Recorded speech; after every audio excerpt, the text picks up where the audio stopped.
Let it copy. Let it copy. Akakhona ukuyivula. Akakhona ukuvula ini? Ngifuna ukuyifunda la.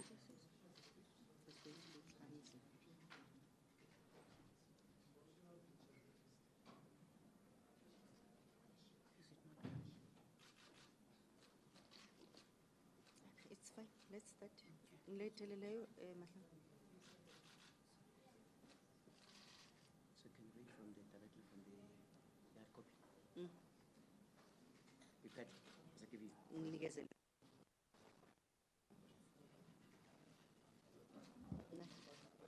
Made some notes. Yeah.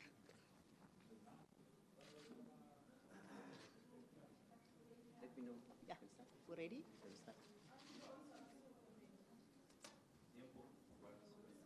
Good afternoon, everyone. Hello. Can you hear me? Can you all hear me? Please take your seats. Thank you very much. Good afternoon to all of you once more, and welcome to this very important briefing. And by way of introduction, my name is Busisiwe Mkhwebane. I'm a consultant in communications. Let me just confirm the running order for today with you.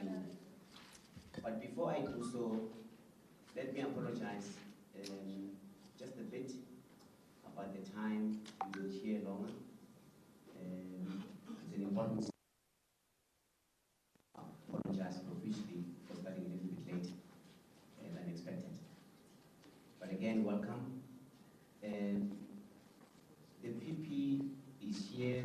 Welcome, PP. Thank you. Welcome, Oversee and is here. And of course, I mean, he's here to answer to any questions you might possibly have after these formalities. But for now, this shows about the PP. She's going to read out a statement. But of course, the copies are available. We'll circulate them to you. And of course, after that, we'll then play the audio. Their sequence, specific sequence that you've actually chosen for that purpose. If you could also just kindly have your phones on silent so that you know there are no interruptions, would appreciate that. Yeah, I think that's about it. And of course, lastly, you will have an opportunity to ask questions that you might possibly have. Yeah. I guess we are going to start with we are nearly ready. Let me then hand over to the PP to take us through. Thank you very much. Thank you, Program Director Bekosini Siyathokoza. Good afternoon, everyone. Apology for the late start, but we wanted to make sure that this process is as seamless as possible. Members of the media who are present here, the legal team, my husband, and anyone who's watching on Zoom and on YouTube. I would like to start by passing my condolences to the family of Ms. Tina Jumat Peterson. I'm aware that she might be late to rest soon. I thought it was going to be the weekend, but I think that has not happened. And I will also want to make sure that I raise these important issues. And apology in advance as well for the long statement. Kind of long. We will distribute the statement soon when I am in the middle of reading the statement. But the courts are with Ramaphosa. The courts are with Ramaphosa. These are the chilling last words uttered and contained in the voice recording of some of the remarks made by the late Honorable Tina Jumat Peterson in one of her 2 physical meetings with my husband at the Ocean Basket restaurant in OR Tambo International Airport.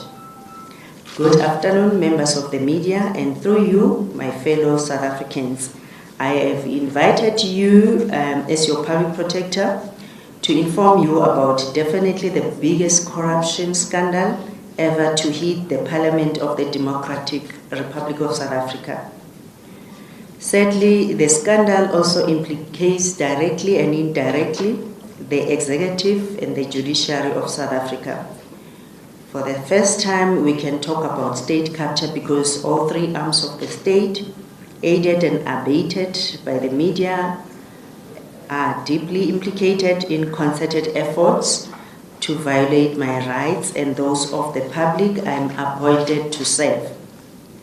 I will show that to different degrees. The late Tina Jumat Peterson will still be alive if the legislature, the executive, and the judiciary, as well as the ANC-DA alliance, had complied with their constitutional obligations.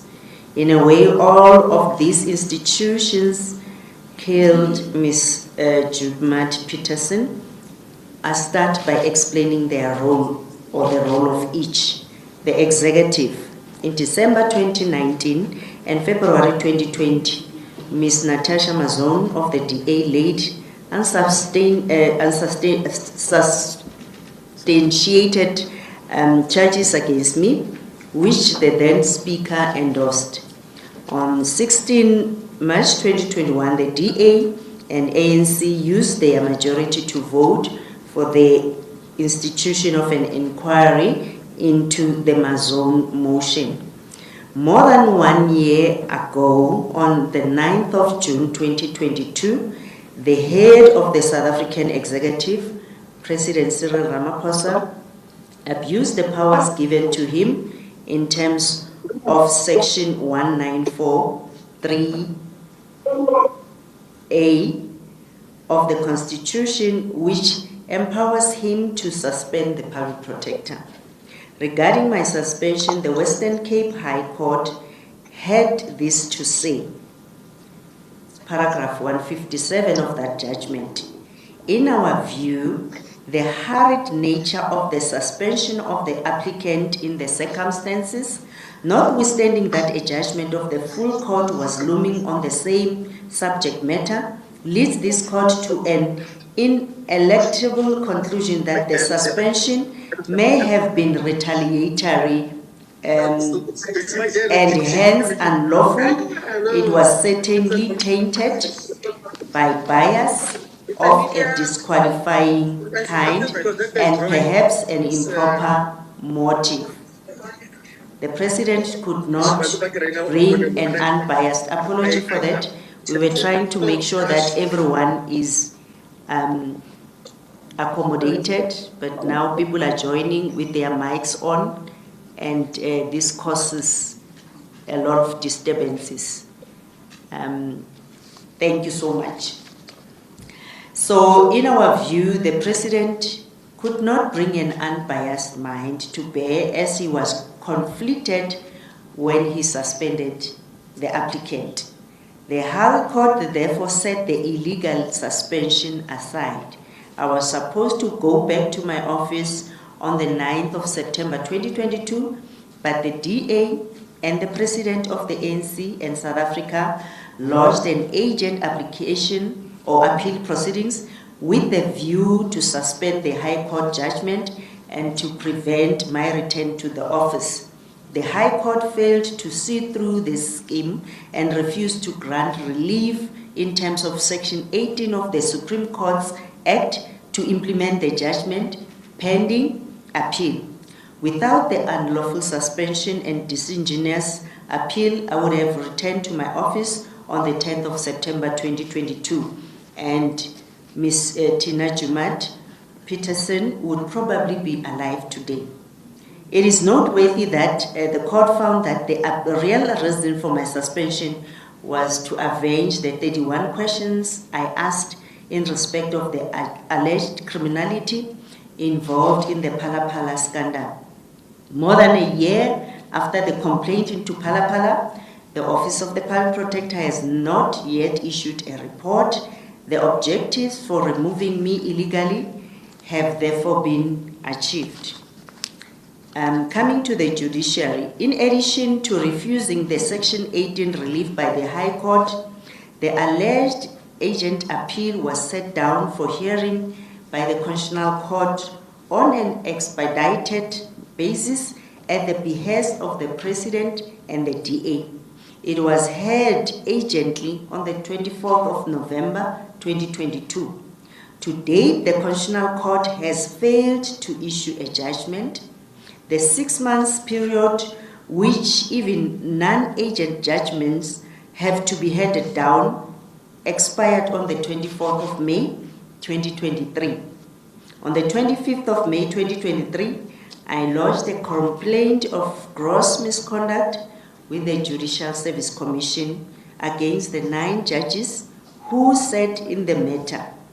A separate complaint against Chief Justice Zondo and Judge Kolaben will still be lodged in respect of their alleged role in the scandal involving the leakage of a decision of the Constitutional Court to one Ismail Abramjia and the subsequent conduct in sweeping under the carpet what should rank as the biggest scandal affecting our judiciary. It is fair to say that if the Chief Justice and the Constitutional Court judges had complied with their constitutional obligations, Mrs. Tina Jumat-Peterson might also still be alive, because we wouldn't be finding ourselves in this situation. Even if the judgment can be issued now, it is too late for her. It will also be irrelevant to me. So the justices may as well send the judgment to the universities, because the relevance and usefulness is now only academic. It matters not if the judgment will come to my favor or predictably against me, with the illegalities of the President having been sanitized over more than 6 months. More recently, the Western Cape High Court flatly refused to adjudicate the issue of the non-recusal of Mr. Janji for repeatedly proceeding without my legal representation, even when I was sick, and the inclusion in the committee of the husband of the complainant, Ms. Mazon. 2 weeks ago, the court declared that it may have made a mistake in dismissing that application and granted leave to appeal to the SCA. This means a further waste of time and money on an issue which the High Court was duty-bound to decide but failed to do so. It is against this background that I was shocked by the words of the late former minister about the alleged allegiances of the court. I leave it to you to judge for yourself whether her observations are true or false. Coming to the role of the legislature in the death of Mrs. Jumat-Peterson is probably much more direct than that of the executive and the judiciary, although they all played a role, direct or indirect role. On the 16th of March 2023, Mrs. Jumat-Peterson attended the inquiry physically for the first time and only time. She asked one of the parliamentary officials who attends the inquiry regularly to give her phone to my husband and requested him to punch his number. This can be verified with the parliamentary official consent, but again is a matter of the police to determine and get the name of the official. Following this, Mrs. Jumat-Peterson invited my husband to 2 separate physical meetings, both held at the Ocean Basket restaurant at OR Tambo International Airport. At this meeting, she solicited a bribe of approximately 600,000 for herself, Mr. Janji, Richard Janji, who is the chairperson of the inquiry, and Ms. Pemi Majodina, who is the chief whip of the ruling ANC. My husband pretended to play along and even negotiated the price to be set at 150,000 instead of 200,000 each. actually intended to trap the culprits, and he proceeded to record the 2 meetings on his phone. He also insisted that Ms. Jumat Peterson should arrange a meeting at which at least one of the other 2 would attend. This was agreed, provided the conditions in bracket or the payment of the money were met. Unfortunately, the deal went sour before the conditions were met. I'm in possession of both the audio recordings of the 2 airport meetings as well as more than 90 WhatsApp messages exchanged between my husband and Mrs. Jumat Peterson for the period between the middle and the end of March 2023. These items of evidence have been shared with the police, and the Hawks are currently investigating. Needless to say, had the Legislature, the Speaker, and members of the committee discharged their duties in line with their oath of office, it is most likely that Ms. Jumat Peterson would be very much alive today. In my view, if the Speaker had agreed to the confidential meeting I proposed, the late former minister would have been alive. The evidence which we have, ordinarily, the evidence will be left for the police investigation, which I do not wish to jeopardize. However, the investigation is directly linked to my own ongoing impeachment process, and it is in that respect that I have taken a different decision to share the evidence with the South Africans for them to judge. This is also because it is highly unlikely that the biased South African media can report objectively in a matter which has the potential to hurt the agenda of the DA and or the President, who have already launched an appeal with the Constitutional Court. Already the mainstream media, and with the exception of independent media, has done everything in its power to discredit my version. The Daily Maverick even went as far as to declare that Ms. Jumat Peterson died after a long illness, despite the fact that she was addressing Parliament a few days before her unfortunate death and was campaigning for the deputy presidency of the ANC Women's League. Such desperate lies represent the dominant view of our embedded media. Yesterday on 702, one of their anchors even went on to suggest that the bribery allegations were part of the tricks which I and my legal team had played in the past, without substantiating what these tricks may be. It is therefore in the public interest to release the evidence now, lest the investigations will be dragged on for years, like the Phala investigation by various state agencies such as SARS, SAB, the Hawks, and Public Protector South Africa. The WhatsApp messages, which speaks for themselves, are attached to the statement. The 2 meetings lasted for about 1 hour altogether. The main parts of the audio recordings will be played to the public when I finish reading the statement and before the question and answer session. Read together with the WhatsApp messages, this should put it beyond doubt that there was solicitation of bribes in a corrupt manner in the eyes of any sane and objective observer. However, I expect the media to spin the undeniable truth away or find creative ways to cast doubt on the evidence.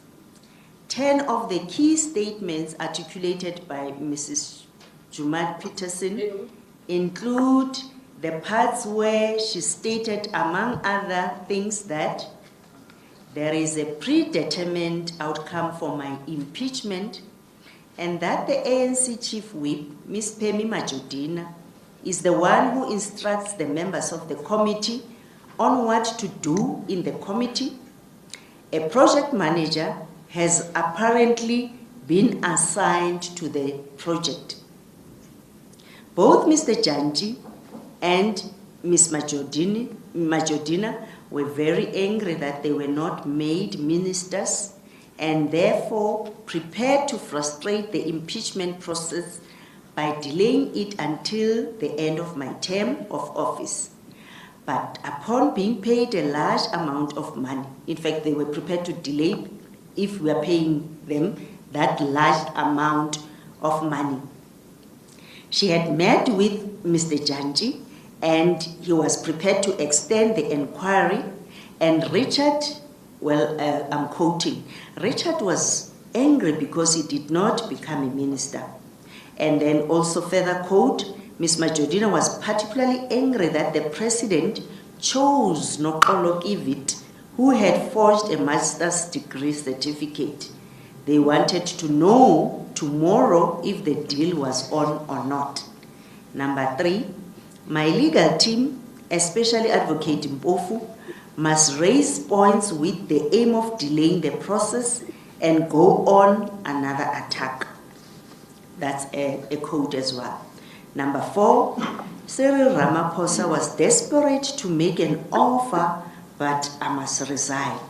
We should talk this to these people, but have two-pronged approach by also pursuing her proposed approach of bribing members of parliament. Number 5, she had never attended the inquiry physically, but did so because my sister was there, with whom she was previously very close. Number 6, she had gone to see Richard, in brackets, because they had both worked for Cyril at the recent ANC conference held at Nazareth. She had saved Cyril at Nazareth and stood against Nomvula, and he also did not make her a minister. Number 7, Mr. Skosana must not tell me, as the public protector and Advocate Mpofu, about the proposed deal, but keep it between the two of us, in brackets. She also said that her career would be over because she would have accepted a bribe. Number 8, Richard Janji had changed and was no longer hostile to the public protector. That's what she said. Number 9, we needed to demand an audit of the committee members' attendance because apology for that. We are trying to make people to access the meeting. Is it now? Apology. No, not now, not yet. Okay, that's fine. So number 9, we needed to demand an audit of the committee members' attendance because sometimes they were sitting in 2 or 3 meetings at the same time, and 10, Mr. Skosana should make an offer, in brackets. She can also be heard saying, how about 200,000? Pemi is greedy, the ANC is dead. However, the most concerning remark from her, which stand out for me, was when she observed correctly that this process will kill me. To that, my husband agreed and added that if it were for him, I would have resigned months ago to avoid the agony, but that I had insisted on getting the opportunity to tell my story, which is true.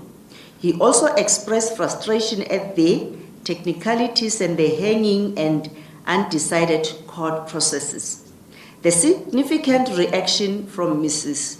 Jumat Peterson was, but the courts are with Ramaphosa. She repeated this chilling statement twice. As already indicated at the beginning, it is this remark which should be of concern to all South Africans, stated by an elected representative of the people from the ruling party. The WhatsApp references, when these recordings of the meetings are considered together with the WhatsApp messages, WhatsApp messages exchanged between the two persons, then the issue is put beyond any doubt. What is significant is that Mr. Skhosana was insisting on a meeting with any one of the other two recipients of the bribe. Ms. Jumat Peterson asked, open quotes, "How must I get them there if they have conditions?" Close quotes. To this, Mr. Skhosana replied, open quotes, "I'm ready for the condition," close quote. The discord occurred when Mr. Skhosana was angered by the rude behavior of Mr. Jantyi on the 4th of April 2023, when he ordered that I must be muted after having agreed that I must take the platform. He threatened to call the press conference and expose the entire scheme. Ms. Jumat Peterson discouraged him from doing so and warned that this would be bad for everyone. She also said, open quotes, "I am very sorry that you want to destroy me because of your anger." In May, and upon learning later about all these shocking revelations from Mr. Skhosana, I advised him to report the matter to the police. Thereafter, I proceeded to write a confidential letter to the Speaker of Parliament requesting an agent meeting so that I could blow the whistle on these large-scale corruption allegations within the institution, which she heads as the de facto CEO. She completely refused to meet me and referred me to the Ethics Committee instead. As if that was not bad enough, she went on to issue a media statement revealing my confidential and attempted protected disclosure of corruption without even giving me a warning. Such conduct violates everything we know about treating allegations of corruption against those who hold power over a whistleblower.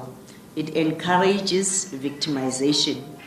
As a result of the above, on the 5th of June 2023, I lodged two separate complaints with the Ethics Committee.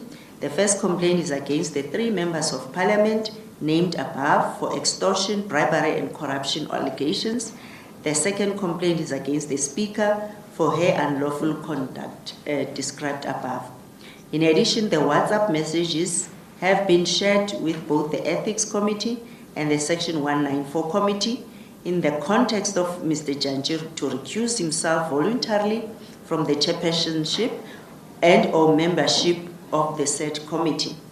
On the deadline of 12 June 2023, Mr. Jantyi refused to recuse himself. This issue has since been referred to my personal attorneys to take up this matter with the courts. It is truly incredible that Mr. Jantyi, the NC, DA, Freedom Front, Plus, IFP, and ACDP all insist that Mr. Jantyi should continue to chair the committee under these serious and tragic circumstances, and when he faces such allegations. With the attitude of these parties, we will never defeat corruption in this country. Thankfully, many members of the public, as well as members of the committee from the EFF, UDM, ATM, and to some extent the Good Party, have not bought into this pact of corruption led by the ANC and the DA, and they continue to call for Mr. Jantyi to step aside.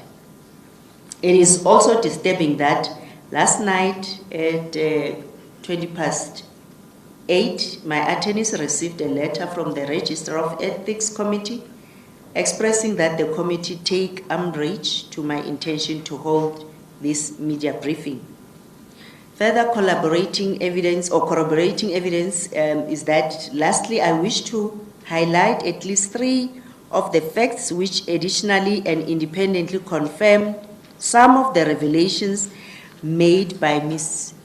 Jumat Peterson. Firstly, she stated in March already that there was plan and an instruction to shorten the proceedings towards, open quotes, the desired outcome, close quote, by no longer affording me an opportunity to complete my oral evidence, but switching to written statements, or affidavit and shortening the period for closing arguments. Last Friday, 9 June 2023, Mr. Janji, reading from an externally prepared document, announced exactly this. The plan was clearly generated outside of the committee. As she put it, open quotes, that's what they told him, close quotes. Secondly, Ms. Jumat Peterson had indicated that one of the reasons Mr. Janji requests to be paid a bribe was that he might be kicked out, while he wanted to be the ANC chair of the Western Cape province. 2 days ago, the Sunday Times named 3 contenders for that position. Top of the list was Mr. Richard Janji. This was exactly in line with what she had said about the current political ambitions of Mr. Janji, whom she described as a close. Even the most biased or stupid person would tread carefully in the face of such overwhelming and mutually reinforcing evidence. As the Public Protector of South Africa, whose task is to support our constitutional democracy, I call upon all freedom-loving South Africans to rise in one voice and join me in demanding that 1. Mr. Janji be removed from chairing the Section 194 Committee, pending the outcomes of the criminal and the parliamentary investigations, or that the Section 194 Committee be terminated with immediate effect, as it is now irretrievably and incurably tainted, poisoned, and clearly driven by a predetermined outcome. The enquiry is therefore a deliberate waste of taxpayers' money, which can never withstand any proper legal scrutiny. Number 2, the Speaker to be suspended for exposing a whistleblower and refusing to arrange a meeting involving allegations of corruption as requested by the Public Protector. 3, the President to be called to account for abuse of power in implementing a clearly illegal suspension. 4, the Deputy Public Protector must release the Pala report by the 7th of July, which will be 1 year after the statutory 30-day deadline set in the Executive Members Ethics Act. The matter is not at all complicated and could have been finalized within 3 months the worst. 5, the Judicial Service Commission to expedite the complaint into the undue delay of a judgment involving a serious matter of the illegal suspension of the Public Protector of South Africa by the head of state to cover up his Pala alleged criminality and launch an investigation into allegations of systemic bias and the selective leaking of a constitutional court judgment concerning the Public Protector. If members of Parliament can be involved in seeking to corrupt the Public Protector of all people, what hope can we still have in this democracy? If the whole President can abuse his powers to cover up for his own alleged criminal conduct, what is the purpose of our Constitution? Why is the country keeping quiet when an independent panel led by a former Chief Justice found a prima facie criminality on the part of the President? We, the people, may not be able to revive the life of Mrs. Jumat Peterson so that we can all get the answers, but let us make sure that her death is not in vain and that it provides us with an opportunity to cleanse our society of the endemic corruption which has apparently gone into highest level of every arm of the state and our society. It is never too late to fix our country. Now is the time. If we fail, there will be no country left to save for our generations. So we are distributing the information pack. The state, Mr. Skosana, my husband, has already opened a case, so we won't distribute that. But then there are a transcript of WhatsApp messages which were sent to the police, but the Parliament as well, and it was already there on the public forum. the complaint which has been lodged with the JSC so that you can understand what the complaint is all about and the relevant transcripts which deals with the issue of the time frames of issuing judgments. The acknowledgement of a complaint by the registrar of the Joint Ethics Committee. So some snippets of the recordings will now be played, and I will take questions after that. If necessary, more recordings will be released in the public domain in the near future. Thank you for listening. So we will just show few recordings, not all of them, because there's still more information and more has been given to the police. So we can just play the recordings. Yeah, before we do that, thank you very much.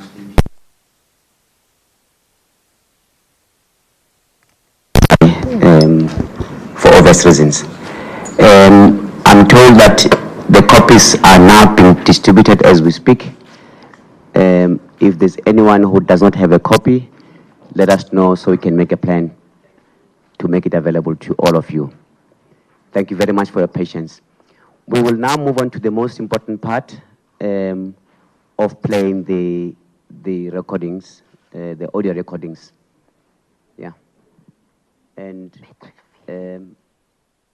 following that, we'll then allow you an opportunity to can ask questions and engage on the subject matters. Yeah. Thank you very much.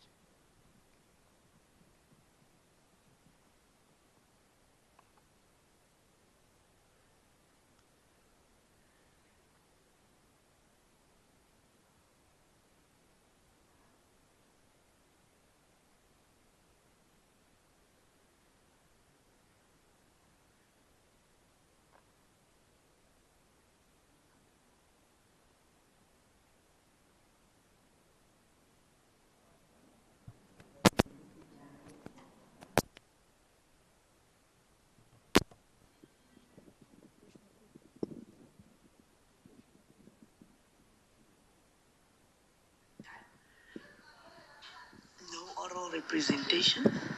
Yeah, this is not oral. What She can't be coming there.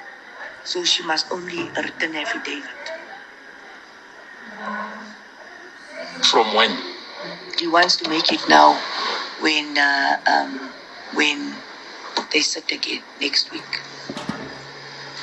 Yeah, that was the instruction they got, that if she doesn't get money, then she must just give a oral representation. That's what they told me. Or if they don't get money from the Public Protector's office, so they must do oral representation. Yeah, but who the Public Protector? No, the Public Protector must give a written affidavit. Yeah. Right. There's a deal. Right, Require written affidavit. They are not going to bring her in for oral representations. Yeah, but after for April. Yes. Right. After this month. Yes, there will be no oral representation. Right. So she and her team, she will now not be doing that way she comes there. Yeah. And speaks. Yes. She must just give an affidavit. Right. That was what they told him. And then the argument what I heard today, because I watched that thing today. Remember there's closing argument. Yes. What are they going to do? They're saying the closing argument must be shorter, the time for the closing argument. I think it's recorded. I think I've got it on YouTube. Yes. Yeah. So the closing argument, they must have written closing arguments and reduce the days. But who's going to pay for that? No, that's why we're saying to you guys, go on another attack. Yeah. Go on another attack. Yeah, because remember, that legal team won't do it for free. No. They won't do it for free. No. They say, okay, whole day Saturday. Yes. They leave Sunday. Yeah. No, I'll give you a call Friday, tomorrow. Saturday, Sunday. Yeah. If you want to use these things. But as you said you've spoken to in fact I don't care. I didn't say I don't care about the other one. I'm saying you've spoken to this one. The one who's the jail. Yeah. qualify but the chief will be the one who does the committee. Yeah. No, it's fine. Both of them. I've got both of them. Both of them. No, it's fine. So what are you gonna do? So I will communicate with you and on the thing. But remember, road training is bad. So if you don't find me, don't think that I'm away. Road training is bad. Are you away? Yes. So yeah. Talk on the phone. Done. Yes. So she knows that I was not happy.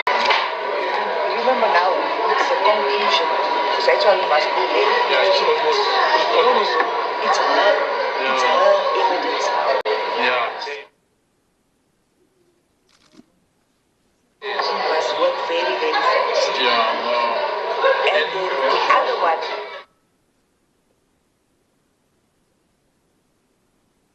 is also key vendors. Who's also angry. So Richard is very angry. Because why didn't you go to do it? But you must be very Careful, don't tell your wife, Yeah. don't tell darling. Yeah, no. If you do, Yeah. then I'm in trouble, you in trouble, the whole case. Yeah. The two of us. We are in trouble. Yeah. Yeah. She will be in trouble. Not cheating. I will be in trouble. Me more, my career is over. Yeah, because you are still a member. No, because I would have accepted that money. Yes. They would not come out as they accepted. Yeah. But for me, I take the pride. Yes. So Richard is very, Very angry. and you know when people are very, very angry. Yeah. So I don't know if you saw before I left lunchtime. Yeah. I was eating. I did not crash. Yeah, so don't, if I come physically, Yeah. don't come to me. Yeah. We call the scene together. Yeah. Okay, because I know of this. Yeah. On the scene. Yeah. Also, there's no cameras. Yeah. And you must fly with them. Yes, I must have it. Yeah, she can't be alone. I saw that she's not herself. Yeah, it's too much. It's too much. It can kill her. This thing will kill her. Yeah. If she must be in peace, she's not Yeah. gonna make it. Yeah. You also think this thing is gonna kill her. Yeah, but she's a strong woman, but it's too much for her. I'm saying but this Remember, I said she must resign, and she refused to resign. I said she must resign. She must not wait for this thing. But she wanted to tell a story. Yes. She wanted to tell a story. But for me, I wanted to get resign. Many things happened. Then the whole thing collapsed. But unfortunately, she's not prepared for that. She wants to tell the story. She feels bad, about all these technicalities, the court said this, that, and name them, that. Yes, that's the reason. And you can't bring against the state. The matter is too big. And the other thing is the state can keep you there. Yes. At least she is taking the state. Yes. For me to go against them.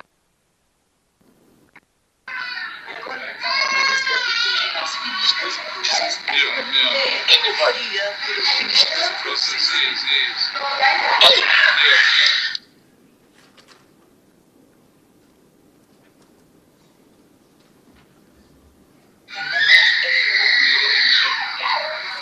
Like you was used to do this.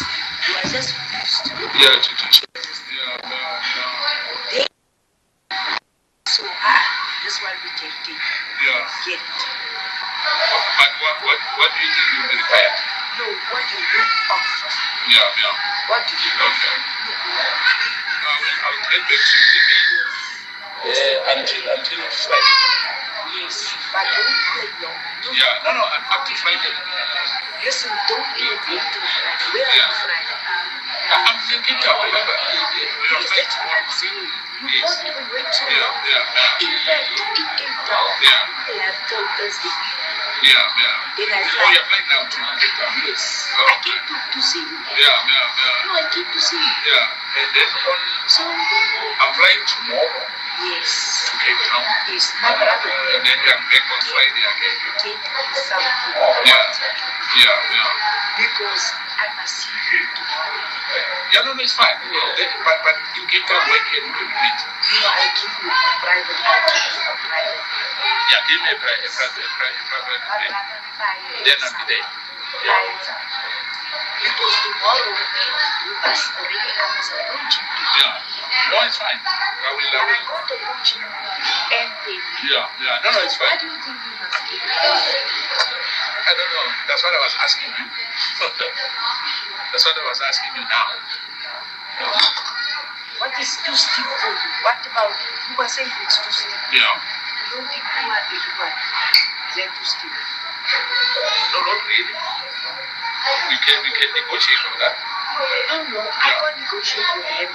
No, what I'm saying. Let's try. Yeah. No, we can try with this. Because baby is she's not going to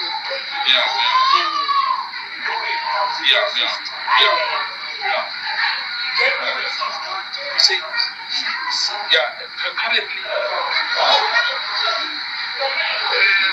say one for each. Okay, let's try one for starting. Yes. Let's see how can we. Let's say 3 and see where we can do.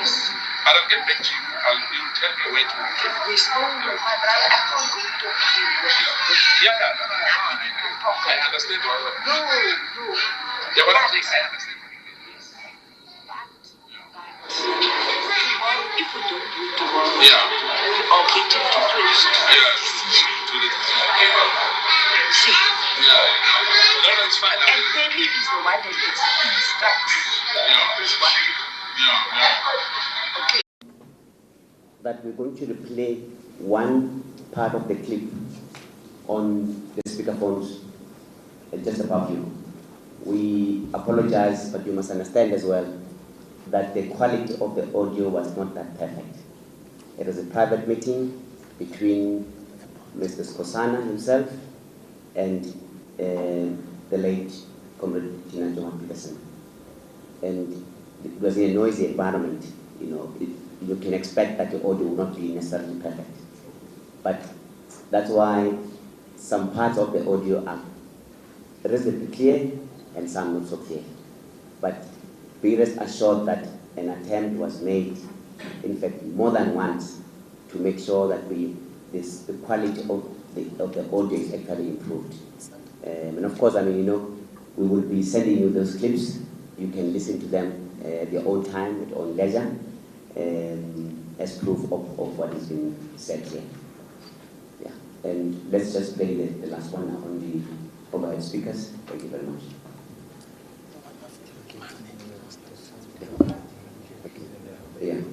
And of importance as well is for you to pick up the critical part of the audio.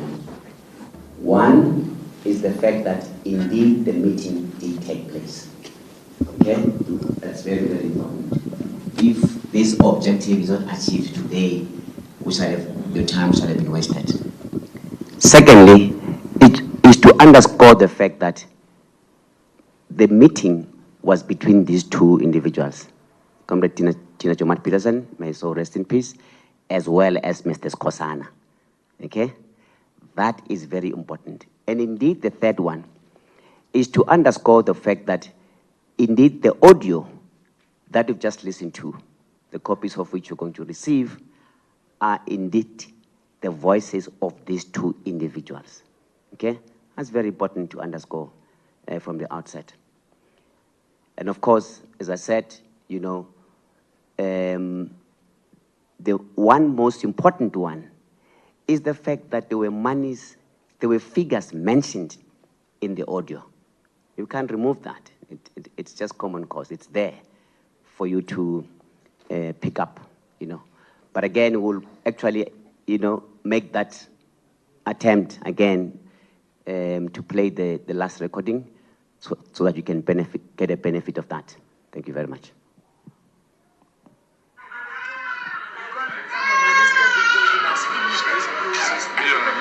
Anybody here could have finished this process.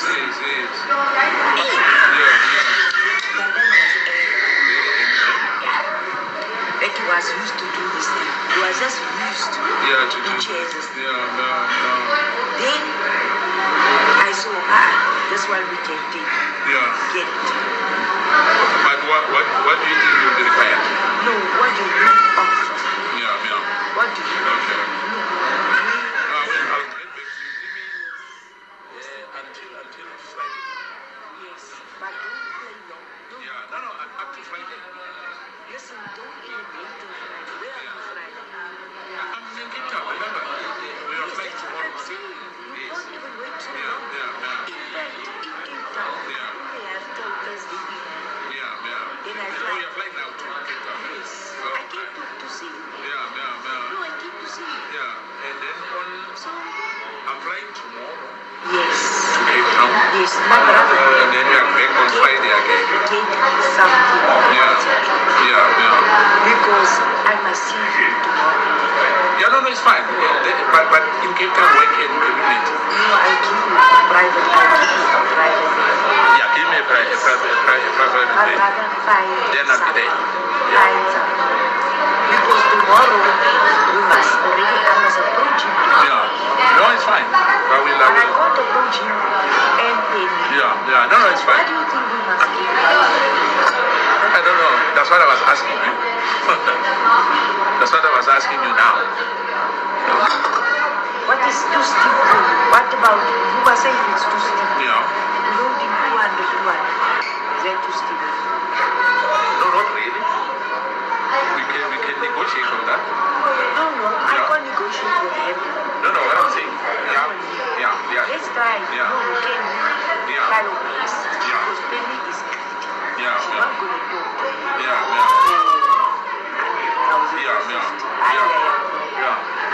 That woman is not. Currently, say 150 For each. Okay, let's try one for starting. Yes. Let's see how can we. Let's say 3 and see what we can do. But I'll get back to you. You'll tell me where to. Yes, my brother, I can't go to him. I understand what you mean. No. What I'm saying, I understand what you mean. But tomorrow, if we don't do it tomorrow, or getting too close to the decision. To the decision. You see? No, it's fine. And Penny is the one that gets instructs members what to do. Okay? No, I hear you. And she's very angry that she's doing government. Very angry. So she wanted to be a minister. And they chose not to kill it. Now she's even more angry because this thing of the certificates came out. Those things that he did not have a junior degree and something. I don't know what's happening in the university. No, but ANC is gone.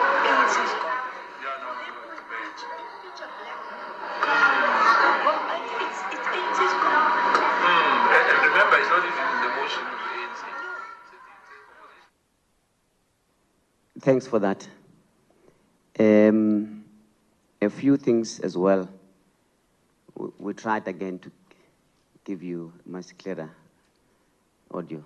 And I'm advised to also confirm with you the following, that the late Comrade Jumat Peterson was a member of the Section 194 committee. I'm sure you all aware of that. Secondly, in the audio that was just played now, the chair's name, Richard Janti, has been mentioned here, and so is the name of Pemi Machodina in the audio. Thirdly, an amount of 200,000 rand has been mentioned here, each. Okay, there are specifics. And Mr. Skosana countered that with an offer of 150,000 rand. And Comrade Tina Jomat says ANC is actually dead. Now, part of what you may not be aware of is that there's in that meeting, she was actually reading notes of a prior meeting. Okay? She was referring to notes of a meeting that took place before that very meeting. Okay? It's important to note that. I'm sure you now have copies of the transcript. You know, take whatever you may or may not agree with, but the evidence is just there in front of you, you know. And the purpose was to share with you in detail as much as we possibly can, you know, so that you leave here, being clear that whatever you've been hearing before is now being properly accounted for and corroborated correctly. Okay. If you leave here with a different feeling, we'll be very, very surprised. Yeah. There's obviously more that we're going to share. You know, the matter is now with the police to investigate further. And of course, we'll all be waiting with anticipation as that process actually unfolds. I will then allow you then to ask questions and maybe make comments as well. And we'll take a few. You've been to the mill 1,000 times. Can we request you that before you speak, kindly inform us of who you are and which media organization you actually represent? I'm not sure whether you would need the mic as well. Let me just recognize 5 hands for now for starters, and of course we will repeat the rounds up until everybody's happy. You would be first, you will be second, you will be third, you'll be fourth. Can I have a last one? You will be fifth, okay? And then we'll take on the following round and follow up. Thank you very much.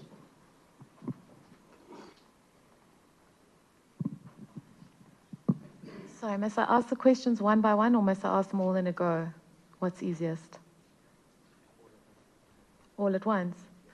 Advocate Mkhwebane, you've said that various people are to blame for Tina Jomat Peterson's death. But do you know what her cause of death was? Because her sons have come out and said her cause of death is unknown.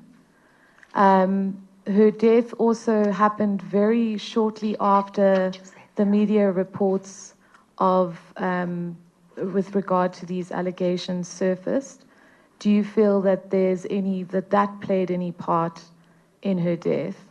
I also note that in these recordings, there's only recordings of allegedly of Ms. Jomat Peterson and of the WhatsApps of her, but there's no recordings of Dianti or Marugina at all. Do you have any direct evidence outside the alleged hearsay that implicates those two people? And then also, do you feel that in mounting an attack on the media prior to this hearing or in the midst of this hearing, you were trying to delegitimize very legitimate questions that you would face over the evidence that you presented today? Thank you.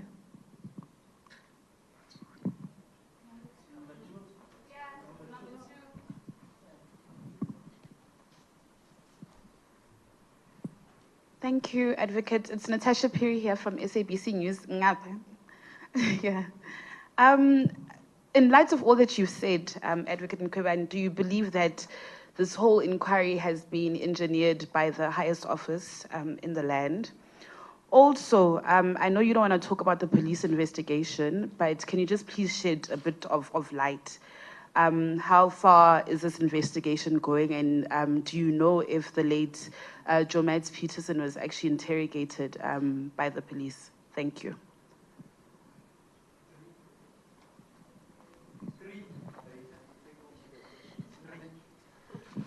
Hi, Dennis Delport from Netwerk 24 and Beeld newspaper.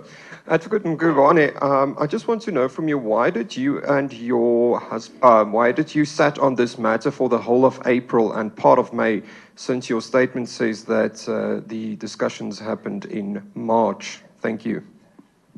And also, just do you feel that you have blood on your hands after Tina's death?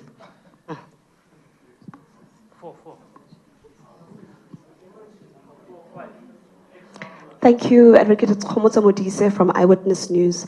I just wanted to find out, I mean, we realize here that this is not all the recordings, and you said there was some sort of a decision on what to release and what not to release. What was this selection process that went into that?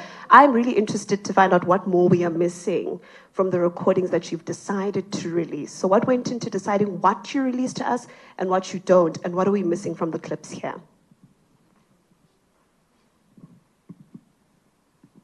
Good day, everyone. My name is Nomusa Mbele from Kasi Broadcast Africa. My question is, where do you do study from primary, secondary, university, and your history in politics, in government from 1994 and after 1994? The reason why I'm asking that is you've been labeled as a spy, and they say you are not educated, you are not qualified. So what do you take from that? Okay, we'll take next round after answering.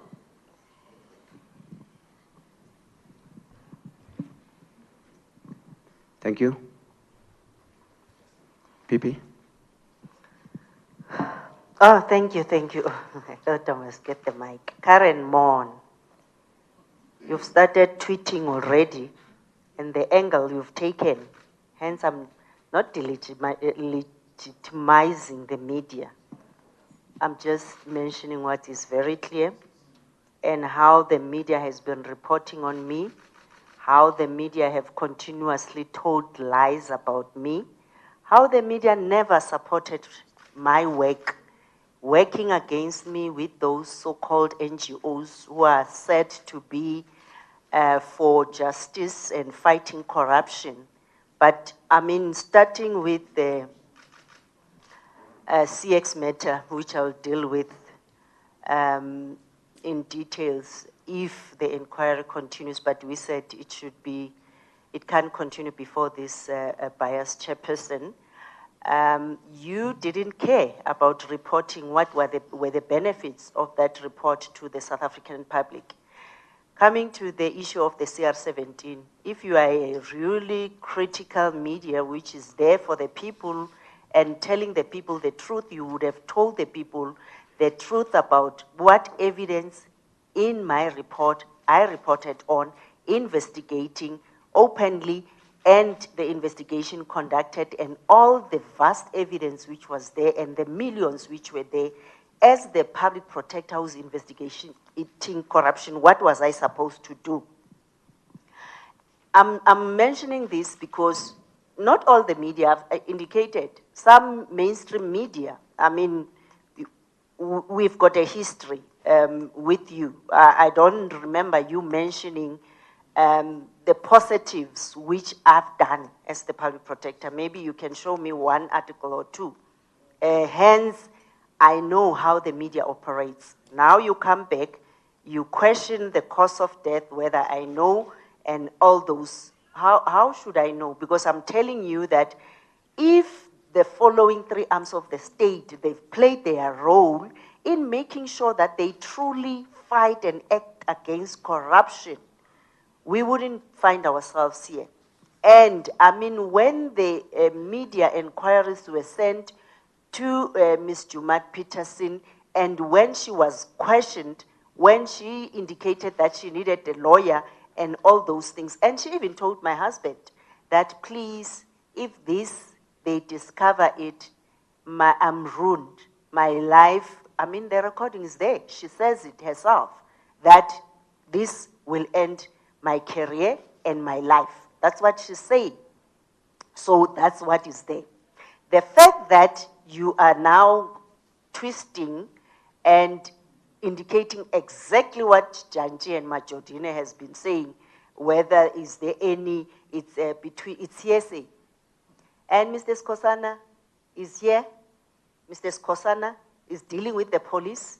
In the law of evidence, hearsay, when you hear it from the horse's mouth, yes, from me, I'm a third party, I'm mentioning what she said, he said, and their recordings, and their WhatsApps, and the police will be investigating, and if they are good in their investigation, they are uncovering a lot of information which is out there, the communication and everything which has been there. So I'll just leave it there and not go deeper.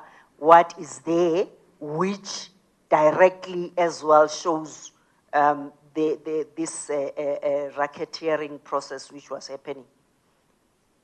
So, Ms. Natasha, you're saying the whole inquiry is engineered by the highest office. That's what Ms.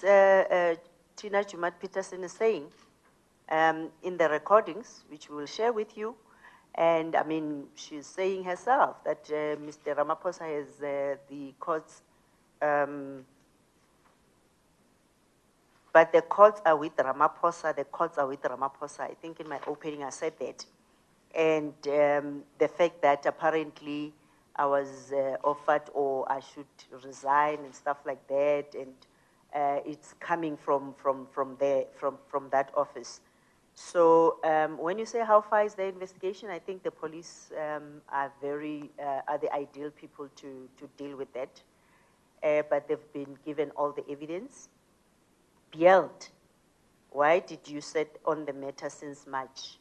I think if you read my statement, it was very clear that my husband, not a legally qualified person, and in the recording, Ms. Jumat said, don't tell your wife, don't tell Advocate Mpofu, and you know, let's just deal with this between the two of us. And then when I later discovered, after the condition was never met, then he told me, my husband, that there's something like this.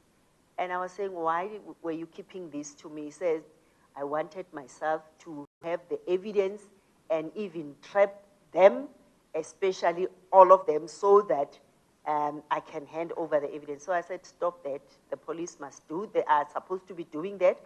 But then I then had to act immediately. I said, open the case. I then wrote to the speaker, as I'm saying, I wanted to sit down with her, take her through all this information, because this is corruption. I mean, as a public protector, if a person wants to meet with me with the evidence of corruption as a whistleblower, definitely I'll sit down and listen to that. So I didn't sit down with the matter. I acted immediately as soon as I got the information. And when you say I have blood in my hands, unfortunately, I don't have blood in my hands. I have shown you all these three arms of state are the ones to blame, and the family of Ms. Tina Jumat Peterson should know that whether the police will also have to uncover whether she was forced to do what she did, or she was a willing party, because all the evidence which they are going to be analyzing, they will see from for their own. EWN, not all recordings, what was the selection process? If you want us to sit here until tomorrow morning, we can sit. And I said to you, the recordings are here, we will share some of them, but then there are those which the police are still going to be making sure that according to the proper way of extracting that evidence, they will do that. The Nomusa Kasi, indeed, Nomusa Mtana Sekai, Nkulele e Kwaggafontein. That's the roads of Kwaggafontein. Ngifunde lapho, ngikhulumisa Ndebele, ngifunde University of Limpopo. I've got a BProc and an LLB. By then, Tina, we were doing BProc and LLB. It was 6 years. And then I was admitted as an advocate, and I was appointed as a public protector because e-advert, which is out now, says you should have been an advocate or practicing for 10 years. should have been admitted as an advocate and practicing in the legal field for 10 years. So fortunately, I met that criteria. My appointment was transparent. I worked for Home Affairs for almost half of my working life. And the DA, which labeled me a spy, they couldn't prove till today. And anyway, that matter was before court. Unfortunately, the Deputy Public Protector decided to withdraw that matter. So thank you for that question. And well, that's what we are facing, because unfortunately, mainstream media is the one which will push the narration. Unfortunately, people will read your mainstream media and not analyze for themselves and hear from the horse's mouth so that you get the evidence yourself. But unfortunately, it's a choreographed process. Mainstream media reports, the courts, some judges, they will even read the very same mainstream media narration, come to their judgment based on that. Instead of you now asking me directly, you now, I mean, I always say that to the youth when I address them, read for yourself, go to Facebook, go to Twitter, follow that person, listen for yourself. Don't just conclude because a person is labeled as a spy or is labeled this particular person who's very much conflicted. So I'm not a politician. I was never a politician. When I was appointed, I was never a member of any political party. But then I operate in a political space and encourage each young person to know the politics, because we cannot survive without politics. Actually is whatever we do, it's politics, and you cannot just go and vote without understanding the politics and whoever you put in that position, what are they doing to your livelihood? So yeah, thanks. Thank you very much, Pipi.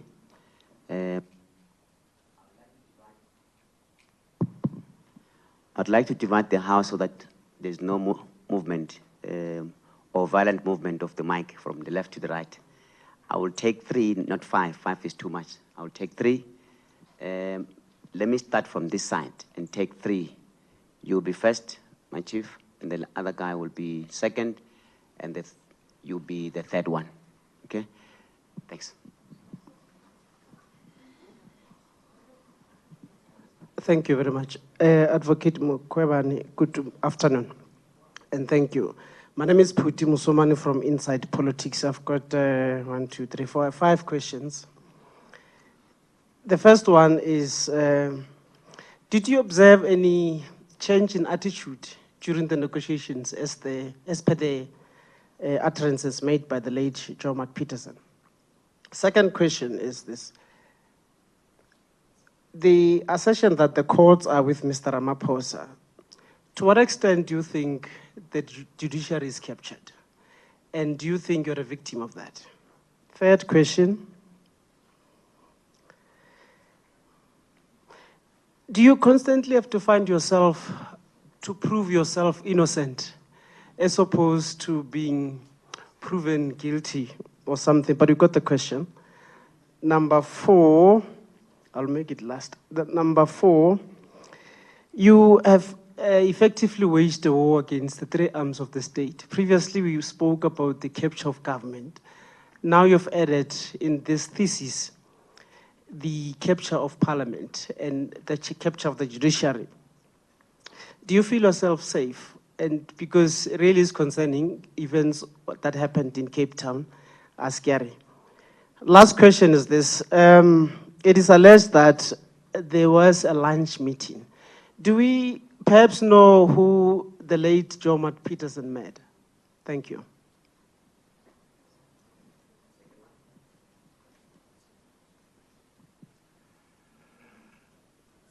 Advocate Mkhwebane is Bongani Mdagan from the Sunday World. I just need to find out something from you that previously you did go to court to have Janchi to recuse himself, but the matter was dealt with, in merits. But now, since there are these allegations, bribery allegations that surface and all that, would we using this matter to go back to court to fight for this matter, that this guy recused himself since you claim that he is tainted on the matter? And do you now also trust that the courts will definitely help in terms of dealing with this matter based on this corruption matter? Thank you.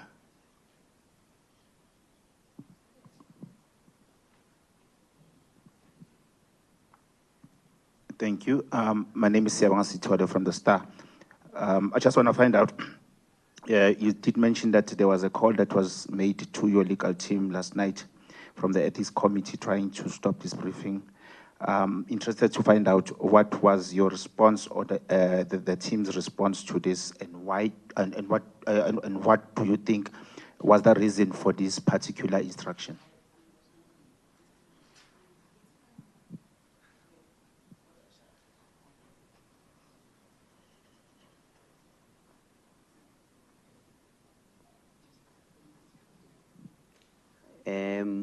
I want to give people an opportunity to answer the questions. I'm going to allow you, because you're the first to raise a question, right? And then we check that around. Don't panic, good people. We've got all the time, you know. And as we said earlier on, all these clips, you will receive them. Please, at the end, approach me so that I can take your details correctly. Thank you. Salocha Mkhwebane. Mkhwebane, it seems to me you've taken the approach of saying Magnio. Do you, just to hear from you, are you in any fear of whatever that might come, the backlash that might come for you? I mean, you've accused us of saying that we have a biased narration against you. Are you not worried about the stuff that will be thrown there and accusing you of whatever? And secondly, you've recently spoken about how now the repo rate is dealing with us. Do you feel that there is still a need for people who are actually black excellence to continue fighting for the marginalized? I mean, if they will come and be ridiculed like you have, do you believe that there's justice in that, in fighting for the marginalized, instead of just being there and working with the establishment like you always call them? So that's basically what I would just want to find out. Thank you.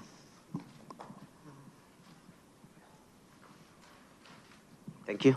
We'll check that around. Yeah, wait, thanks. Pipi? Thank you. Inside politics, you asked a lot of questions. The change in attitude.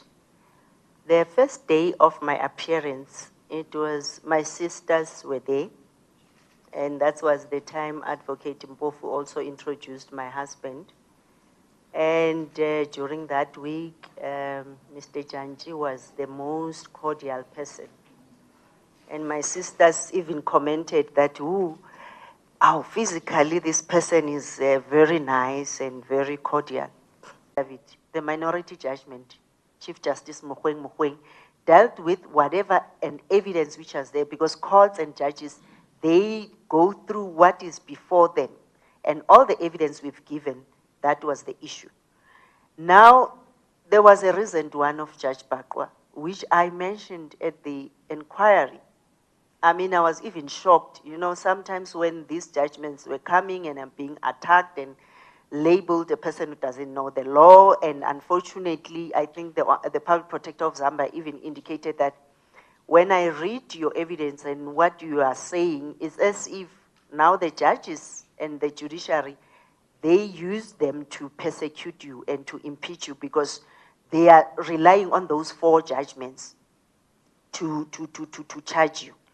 So now if a member of NEC and a member of long-standing serving member of the ANC who's saying the courts are with Ramaphosa, I think that the incidences which are happening, I mean, if Judge Bakwa will label me an operative agent, and I even worked under him as the public protector, coming out from him, it was a shocker for me. So I think even one of, I don't know whether to mention, but I agree, I think I shared that audio of Advocates Kakane SC at UNISA, where he was even saying, you know, if you are a judge, you should be, all of us are biased, and that as well was very critical. But he said, if you know that you don't like Mkhwebane, rather not sit in their matter, because you are prejudiced over that particular person. So I think to me it's very concerning, and I think you find even judge, I mean the sealing of the CR17 records, and in chambers, not even a court application was there. How do you explain that? So it's very questionable behavior, which I think as a country we can't have. So I constantly indeed find myself having to prove myself. Lapho khona, it's true. The mainstream media, they will have to find just one thing and run with it, which is negative, and not focus on the intention of each and every report which I have issued. I mean, starting with the CX, coming to your CR17, coming to the so-called rogue unit, where I was saying, the Constitution says the issue of a covert investigation belongs to state security. And if we discover that SARS engaged themselves in that, it's violating, because my role is just to check whether there's any law which has been violated by those who hold office. And I think during my testimony, I'm also indicating that I'm facing persecution from the capitalist or capital. I'm facing persecution from the executive. I'm facing persecution from the judiciary now, and also mainstream media. And indeed, I'll come to your issue, Kamala Kangal told, where you are saying a backlash. I mean, since I started working as a public protector, if you can go and Google my name, young Kasi girl, don't Google my name, because you'll be shocked what you will find. I'm red like crimson, because it's feeding what the mainstream media is saying about me. So, I mean, our Financial Times, when they had to label me and say, am I the enemy of the state? Because I've touched the Reserve Bank. And by then I was saying, with the mandate of the Reserve Bank, as is in the Constitution, we will still remain like this generations to come. But I was doing that for South Africans and the public. I'm not doing it for any other political party or anyone, but I'm saying for all of us and our generations to come. So indeed, yes, I have to prove myself. Whatever I say, no, they will believe whatever the other parties are saying about me. So wage war against the three arms, I'm not waging war. I think I've shown the evidence, what the justice system has done. I mean, the issue of the good record, I had it on good record, Ismail Band. I mean, I'm a chief investigator of the country. I know how to do a forensic investigation. I have evidence of communication between that person who's also attacking me on Twitter and hates me with a passion, communicating with the judges and saying the judgment will come and it will be like this. And indeed, that's what happened. So, I mean, I'm not waging war. I've got evidence, and now I must still prove myself going forward. So the lunch meeting issue, I think that one is a matter of the police, because I wouldn't want to venture into that space, and it's something they are dealing with. The Sunday World Court, the statement is very clear. I'm saying the judges also contributed, because they didn't deal with the merits of the matter.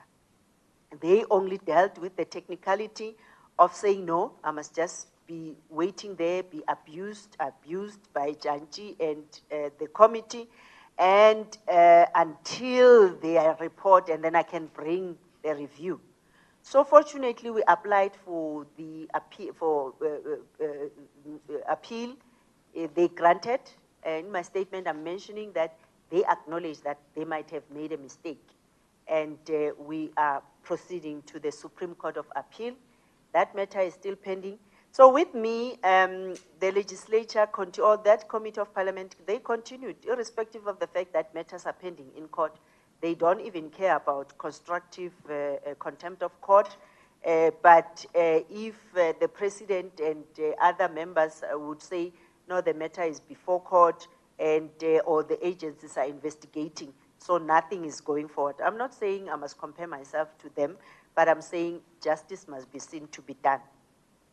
So the issue of whether the courts, Do I trust the courts by going back to the court, requesting Janji to recuse himself? You know what? The main intention is to make sure that one day they will realize, the judges, those who might be biased, to just focus on the law, play the ball and not play the man. If it's Mkhwebane and you don't like Mkhwebane because you are told about Mkhwebane this way and you can't be objective, just recuse yourself. Allow people who just focus on the law and make sure that when they issue judgments which will be coherent.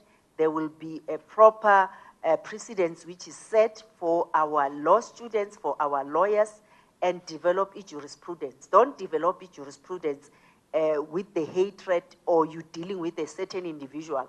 And when now somebody else is appearing before you, you deal with the matter differently. So on the other hand, going back to court, it's also to expose those who are corrupt or who might be captured or who are not operating independently as judges. So Stole, call to legal team by the committee, ethics committee. You know, the evidence was given to them. They are investigating. We're still going to respond to them. And this evidence and this information is the evidence of my husband, which it's something is available. And again, I think as Insider Politics said, you try always to prove yourself. When I'm treated like this is the only option I have, to speak to the media, to the public, and tell them, this is what I have. And I indicated in my statement, we're now with the kind of things which have happened, and the late Tina Jumat Peterson, may her soul rest in peace again. What would you have done? Must you just sit and keep quiet and say the committee will investigate? And I mean, the committee, they're saying they'll be proceeding. As soon as the issues of my legal representation is sorted out in front of the very same person. So I don't know whether that is proper. Will you? I think sometimes we forget that. Ask yourself if that is happening to you. Because now if I'm accused by 702 people, that is tricks and stuff like that. So it's fine. People can just abuse their power, can just do that, can just mute me as the head of a Chapter 9 institution. Imagine when they can do that to me as the constitutional institution head. What about you as members of the public? So I think that is danger based on that. On the issue of Magunyiwe, unfortunately, I couldn't say that as direct. When now you've said it, I'm just repeating what you are saying. I'm not saying that.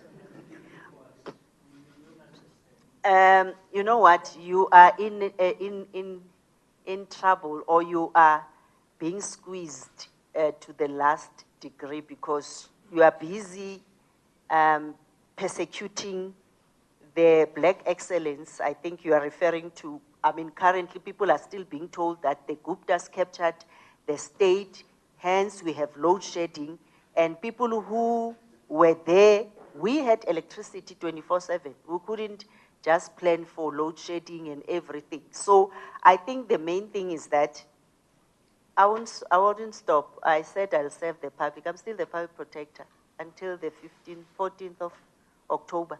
And I'm sitting here because I'm the public protector and I can't stand any threat of corruption.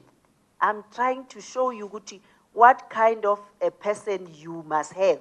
So you'll continue getting nama repo rate and nama repossessions of your houses. I think the middle class is faced with the curse of the middle class because you are owing the very same banks who will be repossessing your houses and everything. But at the end of the day, it's good to come and attack some of us who are trying to take you out from that misery. In media, well, they've started a long time ago, since 2016. So I know there would be those who are independent, those who are fair, those who would want to listen to me, and I'll communicate to those who would want to listen, to hear my side. I mean, during my testimony, I said it. Those who have ears, let them hear. Let them, those who have eyes, let them see. What is this the country of? Is this the kind of South Africa we would want to find ourselves in? Because if we've got an issue of dealing with corruption, you've got an institution which can help the state to do that, but then the head of that institution is being dealt like that. I think somebody asked about my security. I think the main thing is that, yes, it might be there, but it's all in God's hands. Only God can protect me, and I trust God and will protect my family as well. That's all I can say, yeah.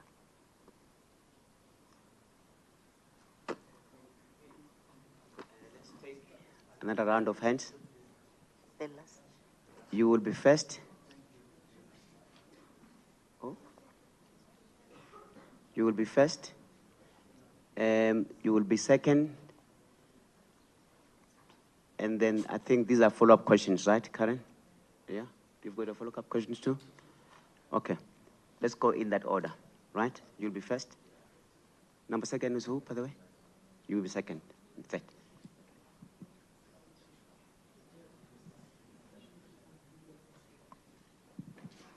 Good afternoon. Ours is a follow-up question based on the Public Protector's response and a question from Advocate Karen Mon. Oh, sorry, Karen Mon, not Advocate. Ishmael Abramji, he tweeted, he said, the case has died together with Tina Jumata Peterson. Now, a family is mourning a mother, a grandmother.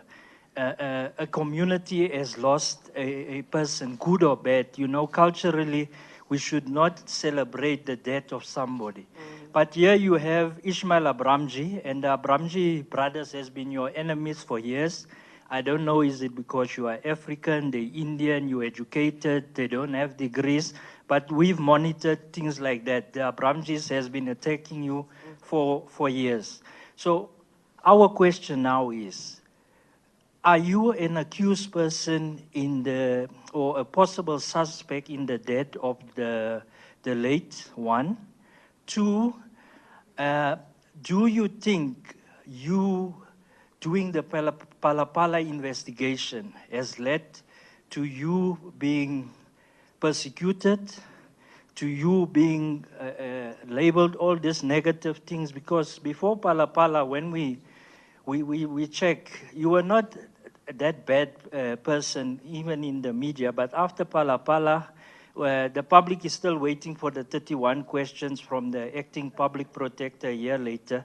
So do you think you committed suicide as well, the day you decided to take on the Palapala report? And then lastly, you know, your term is coming to an end. And why we ask about your education, because we always read from Advocate Karen Mon, how uneducated are you? Sorry, Karen Mon, sorry. Aish, sorry. It's a mistake. Yes. I'm from, I think my name, okay. What's your question? No, there's a question. What's your question? No, my name is Shannon Merricks. I'm from Kasi Broadcasting Africa, a registered black-owned media house. Thank you. Can I proceed? Thank you. This is really the discrimination we face as blacks.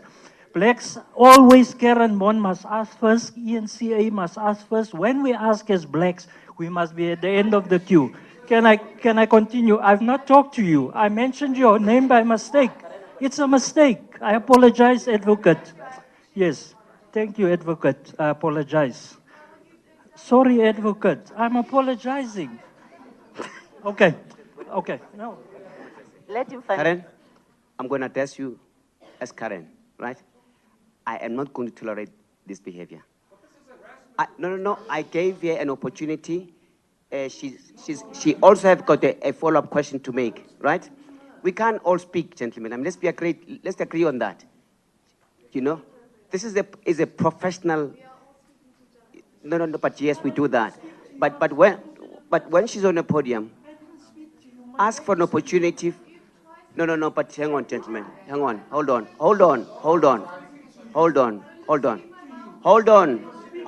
Karen. Hold on. Please. Let's have order, guys. Let's have order, please. You know? Let's have order. I know the tensions are high, you know?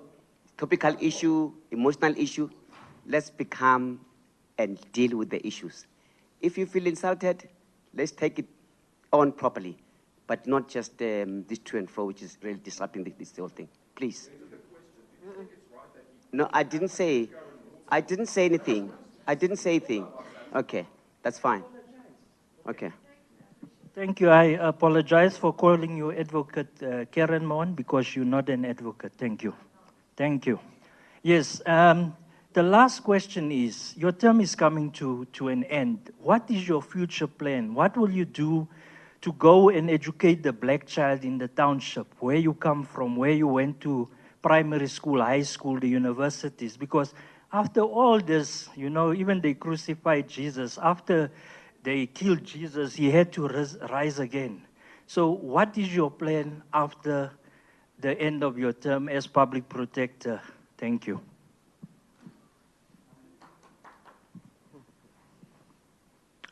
Good afternoon, Kosnati Shazi from Power FM News. I'll be very brief. Mrs.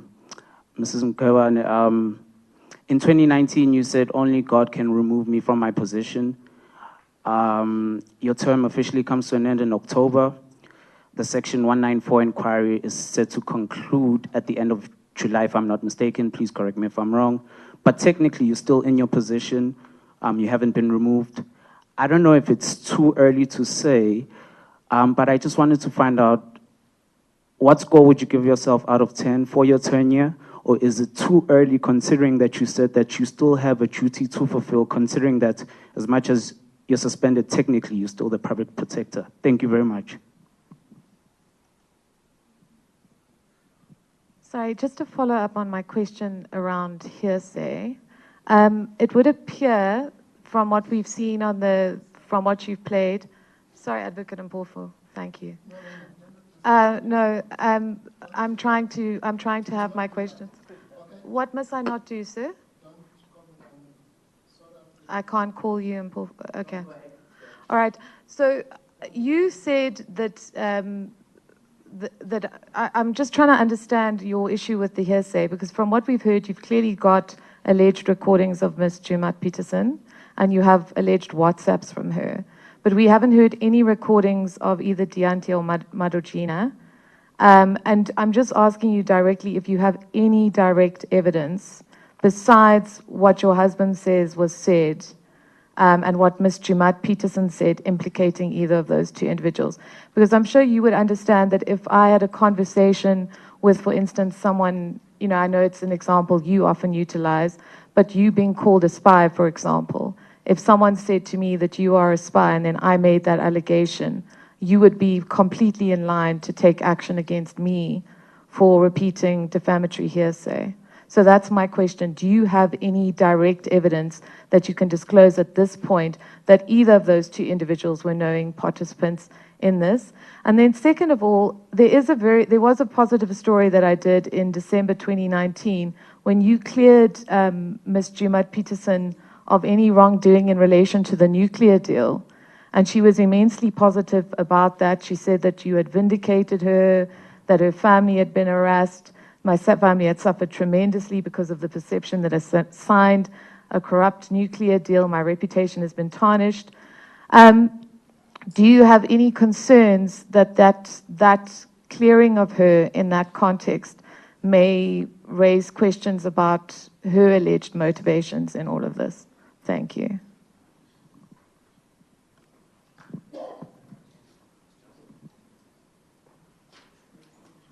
Already? Yeah. Thanks for that heated round of questions. PP. Thank you. The question on, I didn't get your name again? Shannon. Okay. Yes, Shannon. Thank you, Shannon. Yes, indeed.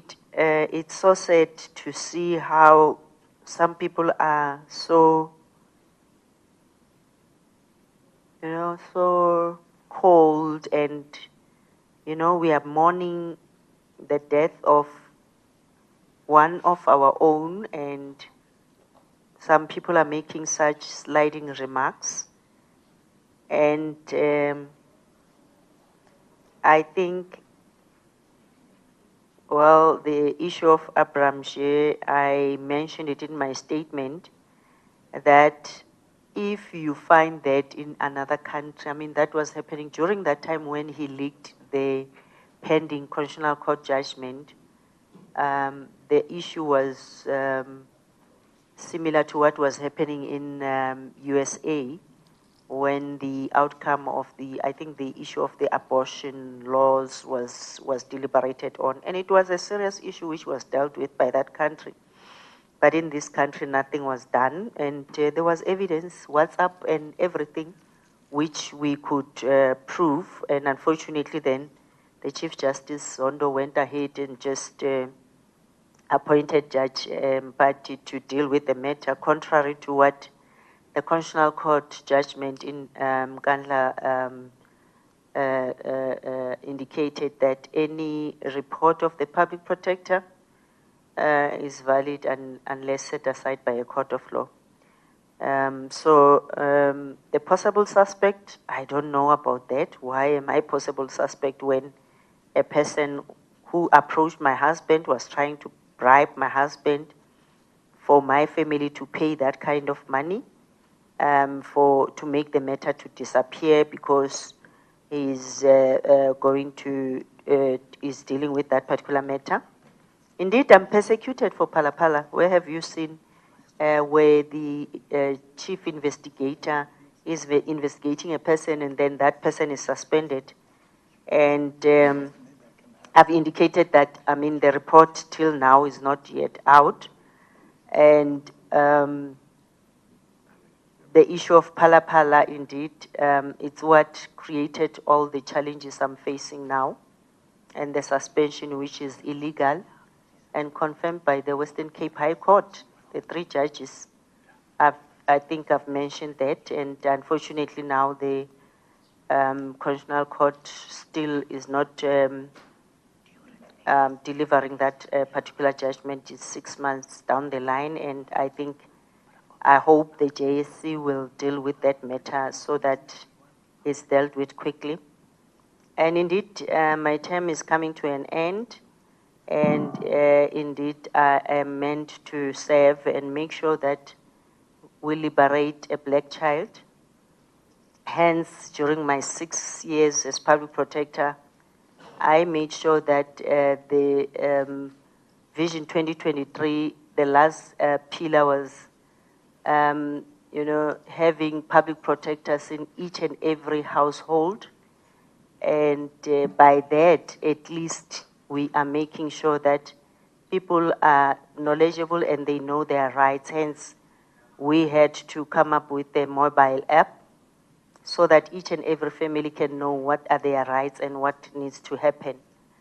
So I will be working very closely and in the public space and make sure that I contribute and I create the South Africa which I would want for my generation and the generations to come, and in any manner possible, so that we can deal with this. I mean, I'm sacrificing now my life, my safety, my family's life, to make sure that I show to the world that if you are a public protector, you can, you need to be spotless. You need to make sure that you deal with investigations, you go out there and deal with matters with the evidence before you. Because Nati, indeed, it's only a few months, I think it's less than 5 months now remaining. Indeed, I'm still the public protector. And, you say I must indicate what score am I giving myself out of 10. I would say 9 out of 10, because of first time in the history of this institution, we managed to have 3 clean audits. And not only clean audits, because people will say, no, clean audits I mean, you just complied with the financial means and with an improved performance because we've changed the lives of the people. More than 60,000 families' lives was changed. People from Maspumelele, from there's a place, Ikemeling community, old people accessing water, people accessing their benefits, and we work with the team, and I hope they will continue doing that just for the sake of the public and not focus on themselves.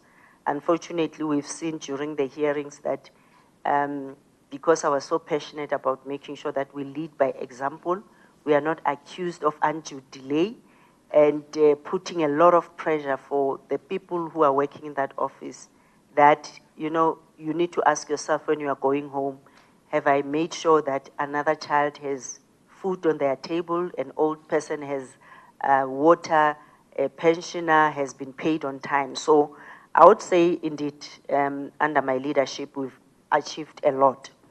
So unfortunately, I'm facing this impeachment process, which is a choreographed process, which has an outcome already because it's confirmed by Ms.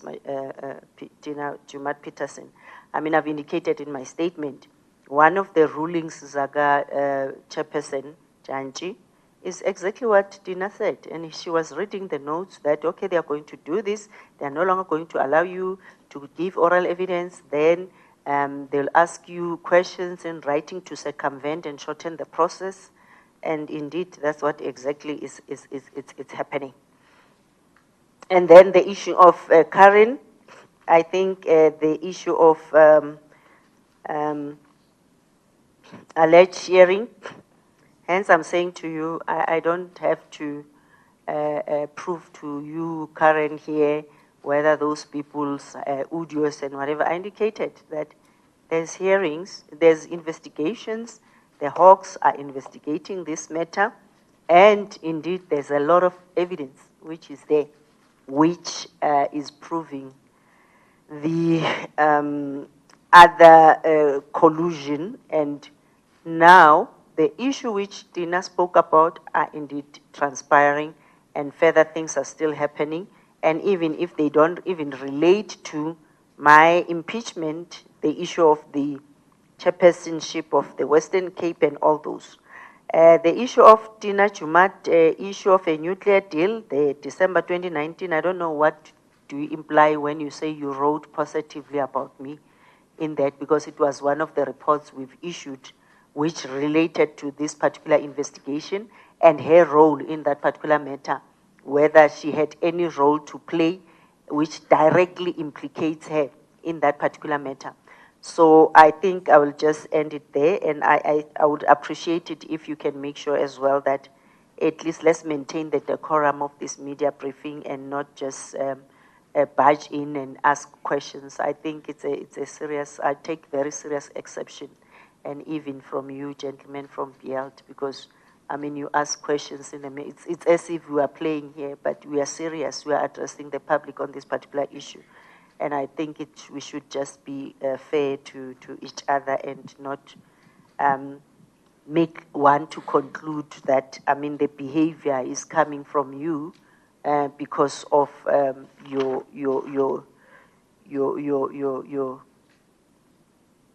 undermining possibly of this particular process or your conclusions as well. Thank you. Thank you, Pipi. Do we have more hands? More questions? Anyone new? We've got one last one. Is that fine? Yeah. Please go ahead.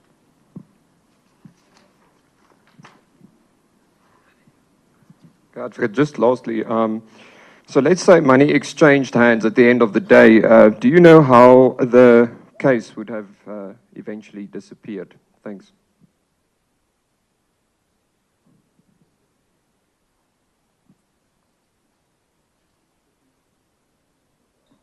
Thank you. Pipi? Maybe again to address the issue of the hearsay.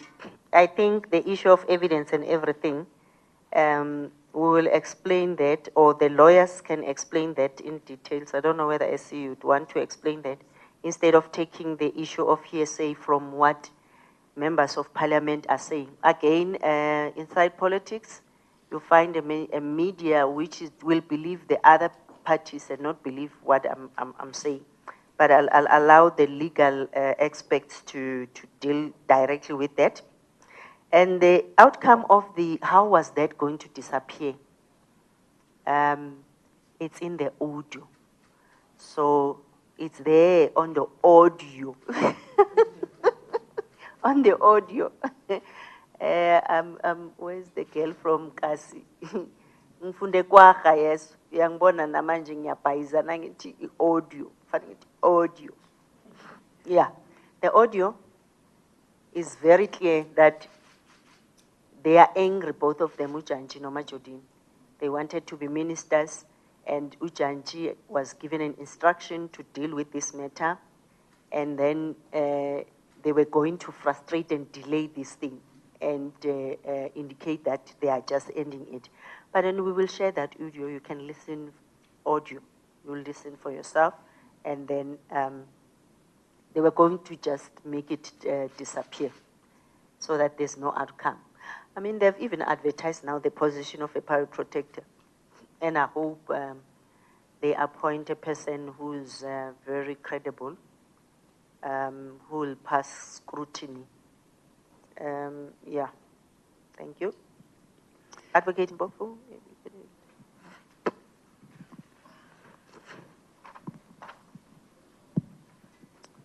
Can I do it from here?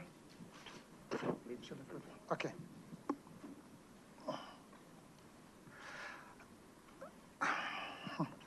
Thank you very much. Okay, we were just asked here to come and just to give support to the PP. I didn't know that she's going to deploy me.